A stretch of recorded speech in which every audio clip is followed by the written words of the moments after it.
You and I are two people that love super teams. I love them selfishly because I grew up with the Portland Trail Blazers and the Sonics, and I've always loved the NBA. I can go back and I can go Rain Man back in the 60s and 70s. And super teams allow me to talk about the NBA in not only June, but in October and in August. So selfishly, I love super teams, and you have said you do as well. But there's a lot of things I love. I love ice cream. I don't want to give it to my kids at breakfast. What if? The what if scenario. What if Golden State rolls Cleveland in 4?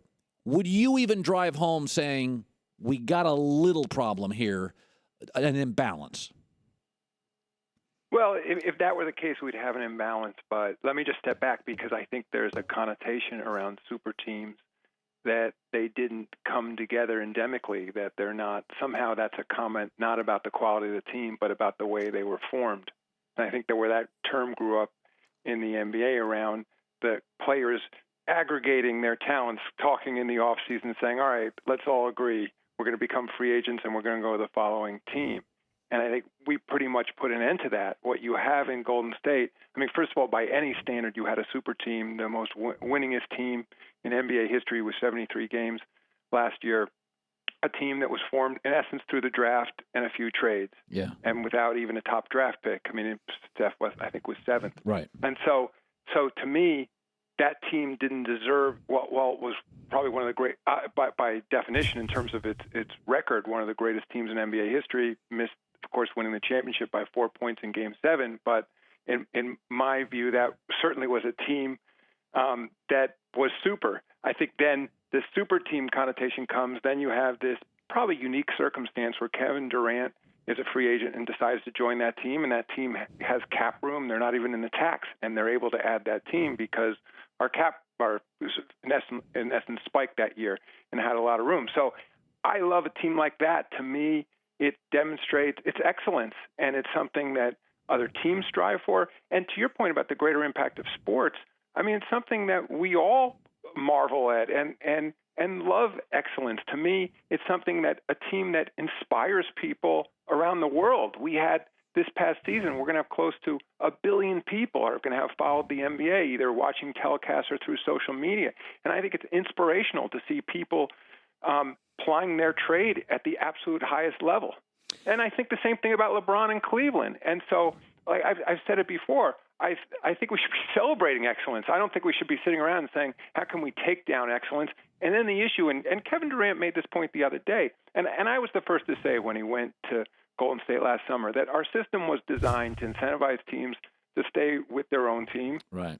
They become free agents if they choose not to, and a team has cap room, then they can go to another team. And the way the system was designed was not for Golden State to have the kind of cap room they did. But they did, and he was allowed to make that decision. Golden State was allowed to recruit him. But as he said the other day, he only impacted the fortunes of one team. I mean, he made Golden State even better. Had he stayed in Oklahoma City, they would have been yet even better than they were this season. Or if he'd gone somewhere else, they would have been better. He's not responsible for the fortunes of the 27 other teams in the league. And I think sometimes it becomes a self-fulfilling prophecy. I've read some comments recently, unnamed general managers and others, saying, we just can't compete. I think that's crazy. And I think that this notion that tens of millions of young people, in this case, boys, young men, are playing this game around the world, and that they all come together in one league, unlike soccer that's a global sport where there's La Liga and the EPL and Bundesliga and all these great leagues that compete to attract players. All the greatest players come together in the NBA, and we're going to all sit back and say somehow there can only be 2 great teams out of the 450 best players in the world. I don't believe it, and I think that there is an ebb and flow to these great teams, and I'm certainly not ready to declare that these guys are dynasties, especially when they've only each won once. And as I've said this multiple times, Cleveland won for the first time in the history of their franchise, and Golden State won for the first time in 40 years. And now everybody's saying they're dynasties. And I read old Celtics and Lakers, even though every year for a decade or so, we went back and forth between Boston and L.A. They're saying, yeah, but when we played, it was a lot harder to reach the final in those days. Yeah, you have 2 teams that have won half of all in the history of the NBA. You have essentially 2 teams, the Lakers and the Celtics, who've won half of all championships. So I'll calm down. But anyway, I guess my point is that let's see what happens. I mean, I think that these finals are going to be fascinating. I hear all these different predictions. Who knows? I think, LeBron is playing better than he even played when he was younger. Yes. Incidentally, everyone's healthy. That's a big deal. Yeah. The week off is helping all these guys. So they're all come in raring to go, healthy, fantastic competition. I think you have to love that, not just as a basketball fan, but as a sports fan. But you've been labeled player-friendly commissioner. I've heard that even from guys like, me. Your bosses are the owners. Do you worry sometimes that your bosses, the owners, see you as too player-friendly? David Stern, he was the owner's commissioner. Adam Silver's the player's commissioner. That is a delicate balance, Adam, is it not? It is a delicate balance, but I also think I'm a representative of this next generation owner that's in this league. And I don't mean just by virtue of the actual age of the owner. I mean by what this league has become. And I think it's not just in sports or in basketball, but it's in all industries. If you look at any company that's not employee friendly these days, how well are they really doing? Or a company that's not customer friendly. That's just the world we live in, and right. it's sound business practice. And I think in this case we have special employees with unique talents. And I'll tell you, if you spoke to Michelle Roberts, I don't think she would label me as pro players. Maybe some suggest she would say I'm fair-minded, and I would say she's fair-minded. And I think we were able to get together. We got a collective bargaining agreement done early. We listen to each other. We respond. We have plenty of disputes. We work them out behind the scenes.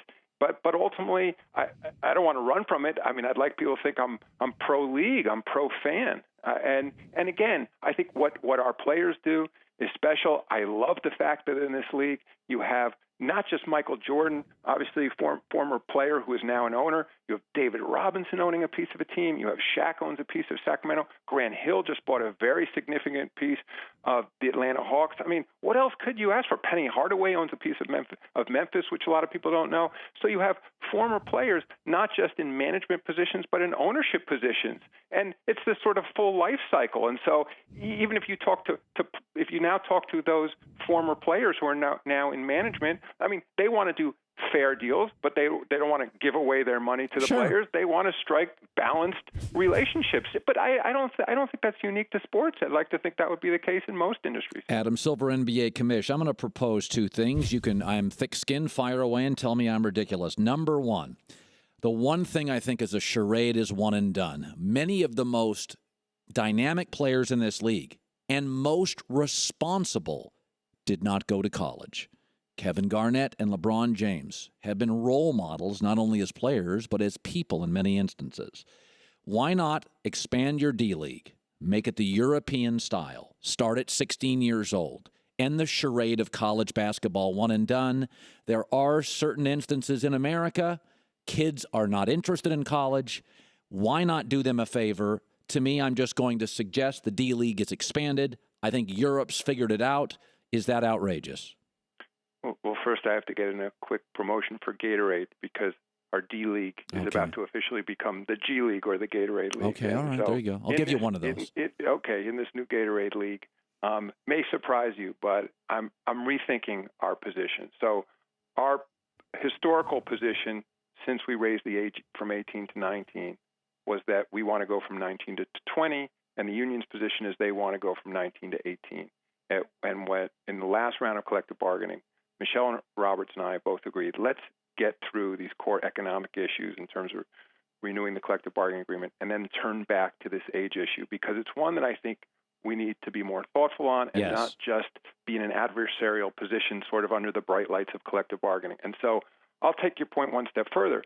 Even the players, the so-called one-and-done players, I don't think it's fair to characterize them as going to 1 year of school. What's happening now, even at the best schools, they enroll in those universities, some great universities, and they attend those universities until either they don't make the tournament and the last game, therefore, of their freshman season, or to whenever they lose or win in the NCAA tournament, that becomes their last day. So in essence, it's a half and done in a way, a half a school year, and then they go on. And for those of your viewers or listeners who haven't seen it, take a look at that Ben Simmons documentary that was on Showtime last year. I think it's still on demand.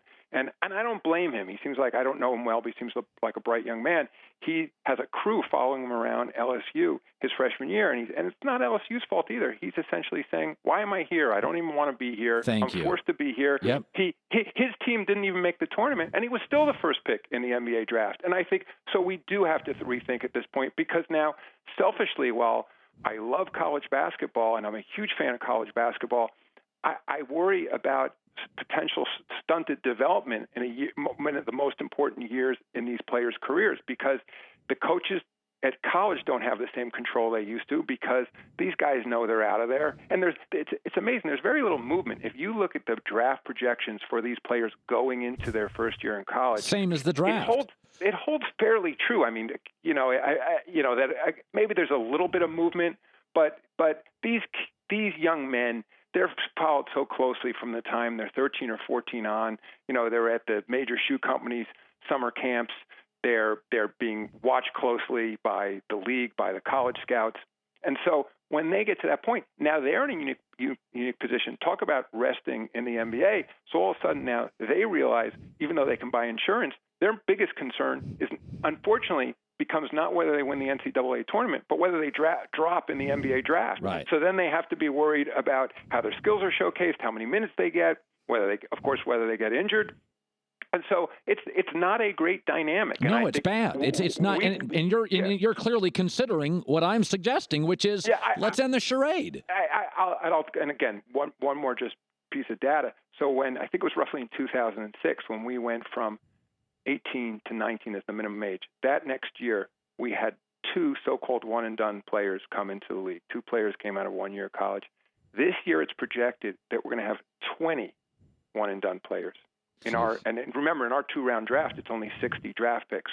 So I think we got to rethink it. I think that the top college coaches and AD should be at the table. Obviously, our union, just so everybody understands it, we can't move the age without an agreement with our union. And I think it's something that we got to step back. What's in the best interest of basketball? I mean, again, because even if it's 20 young men leaving college. If you look at Division 1, 2, and 3 men's basketball, at any given time, there's 15,000 kids. This is just boys or young men playing college basketball. So there's still going to be this huge pool of players, and there are also always going to be late bloomers. Plus, on top of that, there's the international competition. Yep. This last year in our draft, think about it, we had getting close to 50% of the players in our 2-round draft were international players. So didn't even come through our college system. So part of it is also now we're at the point in our league overall where 25% of the total league is international players. So we also, in terms of competition, it's not these American players. While Americans still dominate our league, they're competing against top-notch competition coming from every country in the world now. Finally, a couple minutes left. I wish I had more. We're both busy people, and I have time restraints. But I could literally spend hours with you. And I wrote down a couple of questions. Yeah. Let me throw this at you. Data out now. Back-to-backs are not good for players. In every other walk of life, we get physical data. We listen to it. Could I make the argument? My second suggestion: with TV money increasing, you negotiated a monster contract. Do you see a point where you have the leverage to sit down with owners and say, fellas, let's just shorten the season 10 games, 5 per owner. It's not about the gate. It's about the TV. We're hitting it out of the park. Let's rest our players, create more urgency. Will that happen in your commissionership? Well, so just to quickly go back to the data, as you said, so that there is a correlation between fatigue and injury. Yes. And that comes from back-to-backs and 4 games and 5 nights. Yep. There is not a correlation between number of games played and injuries, meaning if you just plot out the course of our season, the regular season and into the playoffs, obviously if you're playing in a game, it increases the chance they get injured in the game. But putting aside that increased likelihood because you're actually running up and down the floor, we don't have more injuries in the latter part of our season than the earlier part of our season. We don't have more injuries in the playoffs, even when arguably they're playing a little harder and more physical than we do in the regular season. Again, the correlation comes from fatigue, back-to-back 4 to 5 nights. So it isn't necessarily the case that if you reduce the number of games, will reduce the number of injuries. You raise a separate business point. Maybe there will be more of a sense of interest, of urgency for every individual game if there are fewer games, and so that's a different issue. But one thing we're doing about the fatigue and injury issue, for example, through this last round of collective bargaining, we added another full week to the season without adding additional games. So that creates, obviously, 7 more days to schedule, and one day ends up having a big impact when it's such a complex schedule in terms of reducing the number of back-to-back games throughout the season. So we are addressing it. And I'll only say to you, at the end of the day, you're right that I think it's not just about me persuading the owners. I think if the data were demonstrating that we were to shorten our season a little bit, we would keep our players healthier, keep stars on the floor, create better competition. I think the economics would pan out. It would suggest that that was the right business move. We're just not there yet in terms of the data.